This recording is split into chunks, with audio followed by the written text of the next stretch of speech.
Memasuki minggu yang tidak kalah penting dari minggu-minggu lainnya, dan ini adalah minggu yang seharusnya secara normal kita mungkin hanya akan mendengarkan keputusan ataupun pengumuman dari Bank Sentral. Ada 3 Bank Sentral yang akan bersidang untuk minggu ini, tapi juga ternyata karena posisi dari geopolitik juga masih belum menentu, sehingga mau tidak mau kita masukkan poin terkait dengan geopolitik ini, dan inilah beberapa yang harus dipertimbangkan atau dicermati oleh para trader.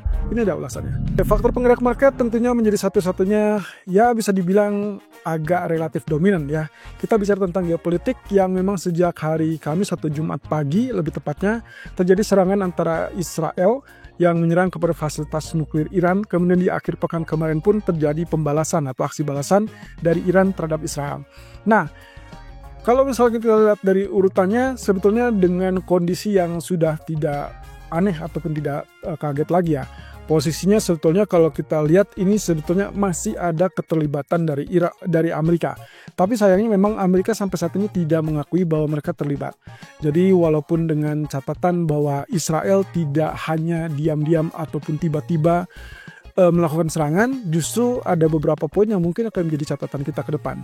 Nah, satu sisi pertemuan Amerika dengan Iran yang semula dijadwalkan di hari Minggu itu dibatalkan. Lalu kemudian akhirnya juga Iran mengatakan kepada PBB bahwa mereka akan melakukan penyerangan ataupun aksi balasan, dan akhirnya terjadilah peperangan ataupun saling meluncurkan rudal masing-masing yang terjadi di akhir pekan kemarin. Nah, yang menjadi pertanyaan kita adalah apakah ini akan terus-menerus seperti ini atau mulai ada kondisi di mana kita sebut saja reda.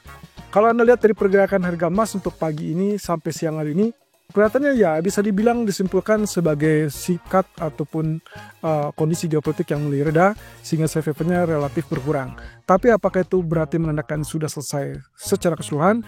Jawabannya adalah di media saya sempat membaca bahwa kedua pihak baik itu Israel ataupun Iran masih saling meluncurkan rudal balistik. Jadi saya rasa kalaupun kita simpulkan sebagai mereda, mungkin ini bukan reda dalam artian selesai secara keseluruhan, melainkan kita harus tetap waspada at least minimal 1 kali 24 jam ke depan.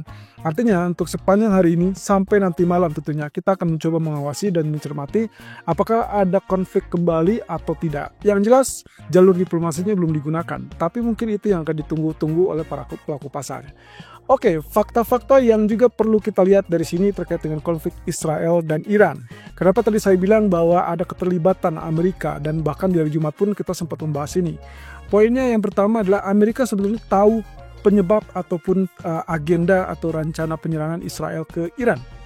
Kalau misalkan kita lihat merujuk ke belakang, apa yang terjadi di 2 atau 3 bulan yang lalu, Israel sendiri sempat berkomitmen dan mengatakan bahwa dia akan membantu Amerika untuk menekan Iran supaya menghentikan program nuklirnya.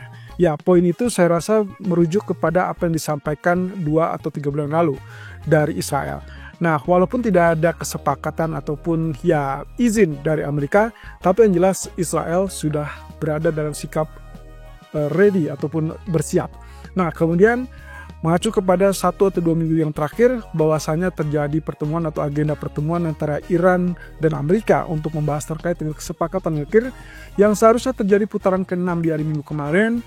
1 atau 2 hari sebelum minggu lalu kita sempat mendapat kabar bahwa Trump sendiri meragukan akan terjadinya kesepakatan tersebut.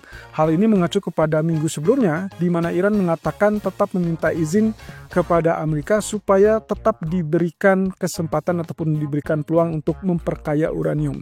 Jadi pada dasarnya mereka setuju untuk menghentikan program nuklir, tapi di sisi lain mereka menginginkan supaya program pengayaan uranium tersebut masih tetap diizinkan berjalan. Dan tentunya Amerika sulit untuk menerima hal tersebut sehingga akhirnya menekankan bahwa kesepakatan adalah untuk hentikan secara keseluruhan. Nah, alhasil dari sejak H-2 kita sudah dapatkan bahwa Amerika mulai mengagendakan untuk mengevakuasi warga ataupun bahkan pasukan-pasukan yang ada di teritori sana. Nah, itu setelah terjadinya informasi dari pihak Israel bahwa ada rencana mereka akan menyerang fasilitas nuklir Iran.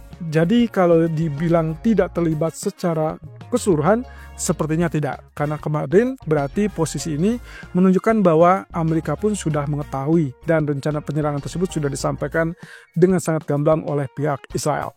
Yang kedua, terkait dengan target penyerangan. Ya, Israel sudah menegaskan bahwa targetnya adalah fasilitas nuklir dan juga fasilitas pengayaan uranium milik Iran. Dan itu yang disasar.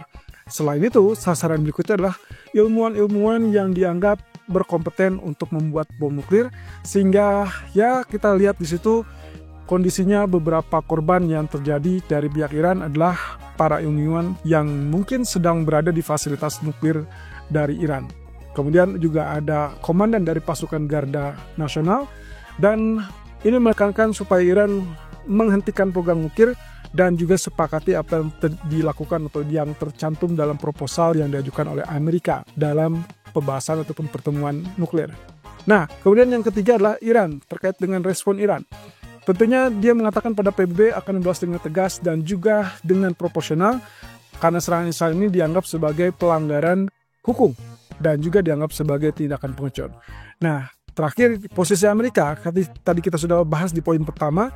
Sebetulnya kalau misalkan kita lihat dari apa yang terjadi 2 hari terakhir, ya selalu berulang-ulang mengatakan bahwa mereka tidak terlibat. Kemudian juga Trump sempat menyebut kalau mereka akan terus mendukung Israel untuk mempertahankan diri. Nah, kemudian yang terakhir ternyata ada lagi yang cukup heran ya. Gimana Trump mengatakan bahwa Amerika bisa saja terlibat, tapi untuk saat ini belum terlibat. Artinya mungkin akan ada rencana melibatkan diri di sana, either itu sebagai good cop, artinya polisi baik untuk menghentikan peperangan, atau justru akan semakin menekan pihak Iran, atau mungkin juga akan membawa jalur diplomasi. Kita belum tahu posisinya di mana, tapi yang jelas segala sesuatunya masih bisa terjadi dalam 1 atau 2 hari ke depan. Kalau tidak salah di hari Jumat pun kami sempat membahas ini di video fundamental ataupun di live streaming, bahwasanya hati-hati di hari Senin dan Selasa. So, bagi saya ini masih sangat memungkinkan akan terjadinya alur yang sangat jelas geopolitik yang masih belum ada solusi ataupun bahkan sampai ke jalur diplomasi. Di sisi lain, kalau kita lihat dari upaya diplomasi yang dicoba dilakukan, sudah ada Qatar dan Oman untuk mensiasati ataupun bahkan merayu atau membujuk Iran supaya maju ke meja perundingan. Nah, tapi pada dasarnya dari Menteri Luar Negeri Iran sendiri mengatakan bahwa Iran akan menyiapkan landasan untuk kembali ke diplomasi dan negosiasi kalau ternyata agresi atau serangan Israel itu berhenti. Artinya ini ada salah satu catatan ya, mungkin dia memberikan syarat mereka mau maju ke diplomasi ataupun ke jalur negosiasi asalkan serangan tersebut dihentikan oleh pihak Israel tentunya. Nah, ternyata upaya mediasi ini juga menurut mereka menyampaikan juga ke Qatar dan Oman tidak akan terlibat dalam negosiasi apapun, dalam bentuk apapun, termasuk baik itu pembicaraan nuklir dengan Amerika ataupun bahkan gencatan senjata dengan Israel.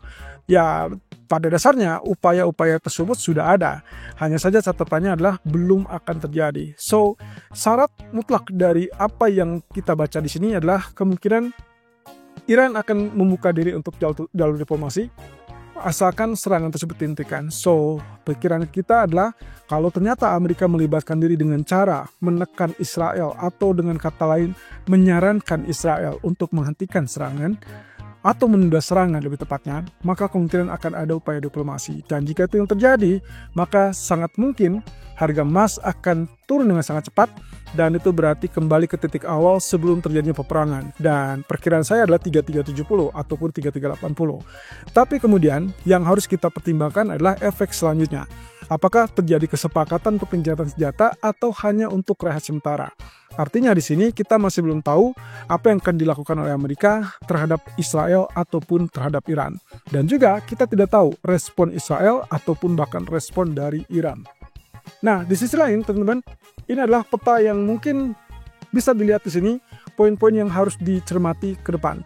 Karena minggu ini adalah harusnya agenda utama adalah Bank Sentral, maka seharusnya kita hanya mendengarkan rencana baik itu pun sikap kebijakan moneter dari BOE, BOJ, ataupun bahkan FOMC. Tapi dikarenakan ada geopolitik, maka saya tambahkan faktor geopolitik di sana. Coba kita perhatikan, kalau misalkan Iran, Israel masih tetap memanas, maka kecenderungannya adalah harga minyak yang semula sempat tembus sampai level $77, mungkin akan terus mengalami kenaikan. Kalau itu yang terjadi, maka kekhawatiran akan kembali terjadi kepada masalah inflasi. Dan inflasi yang melonjak itu akan membuat penundaan dari beberapa bank sentral untuk kembali turunkan suku bunga. Jadi dalam hal ini mungkin bukan hanya BOJ, ataupun bahkan FOMC. Malah kemungkinan Bank of England juga akan menunda penurunan suku bunga berikutnya. Padahal semula masih ada perkiraan 25 basis point setelah bulan lalu kalau tidak salah ECB melanjutkan penurunan suku bunga untuk ke-8 kalinya. Nah, kira-kira apakah ini akan terus memanas atau tidak? Tapi pada dasarnya untuk FOMC sendiri, seperti yang pernah kita singgung, apapun yang terjadi dengan Fed sebetulnya di bulan Juni dan Juli agak minim untuk melakukan pemangkasan terlepas dari geopolitik tadi. Karena yang kita lihat dari data-data ekonomi yang ada, maka mereka baru akan melakukan penurunan suku bunga tersebut kalau banyak data sudah terhimpun, dan perkiraan kita adalah di bulan September. Nah, tapi dengan alasan bahwa kondisi perang ataupun geopolitik ini memanas dan kemudian harga minyak ada kecenderungan mengalami lonjakan kenaikan, maka yang perlu diperhatikan dan dicermati oleh Bank Sentral kali ini adalah apakah kenaikan ini nantinya akan memicu kenaikan ataupun sedikit lonjakan kepada inflasi. Padahal tadinya kita bicara tentang tarif, kali ini kita berbicara tentang ketidakpastian dari sisi geopolitik. So, dengan demikian, ada pembenaran bahwa Powell akan menetapkan suku bunga malam nanti atau di minggu ini, sehingga akhirnya terhindar dari tekanan ataupun desakan dari Trump. Nah, kira-kira apakah akan terjadi kejutan apa tidak? Semua ini balik lagi dengan fokus utama yang akan dituju. Ya, kalau kita lihat dari CME Fed Watch Tools, maka kemungkinan 99% kemungkinan untuk suku bunga dipertahankan tetap dalam FOMC meeting bulan Juni. Artinya tidak ada kekecewaan ataupun tidak ada, kita bicara tentang tidak ada hal yang mengagetkan. Karena kalaupun ditambah dengan faktor geopolitik tadi, maka secara agregat sebetulnya mereka hanya menunda, lalu kemudian juga didukung dengan potensi kenaikan atau ketidakpastian dari geopolitik. Nah, jadi catatannya teman-teman, minggu ini kalaupun ada FOMC meeting, maka fokusnya bukan kepada suku bunga, karena itu sudah diantisipasi alias already anticipate, sehingga kemungkinan teman-teman harus fokuslah kepada economic projection, kemudian dot plot dan juga pidato Powell. Oke, terkait dengan proyeksi ekonomi, kalau kita bandingkan dengan dot plot ataupun proyeksi yang terakhir di bulan Maret yang lalu, dia mengatakan bahwa proyeksi untuk bulan Maret itu mereka mengatakan bahwa GDP-nya akan mengalami penurunan untuk 2025 dari yang semula proyeksi Desember itu 2,1% menjadi 1,7%. Kemudian untuk 2026-nya di 1,8%. Nah, sementara untuk proyeksi inflasinya PCE diperkirakan akan ada di 2,7% dan core PCE-nya di 2,8%. Apapun yang terjadi di pertemuan ataupun di pengumuman minggu ini, maka pastikan sama atau berubah.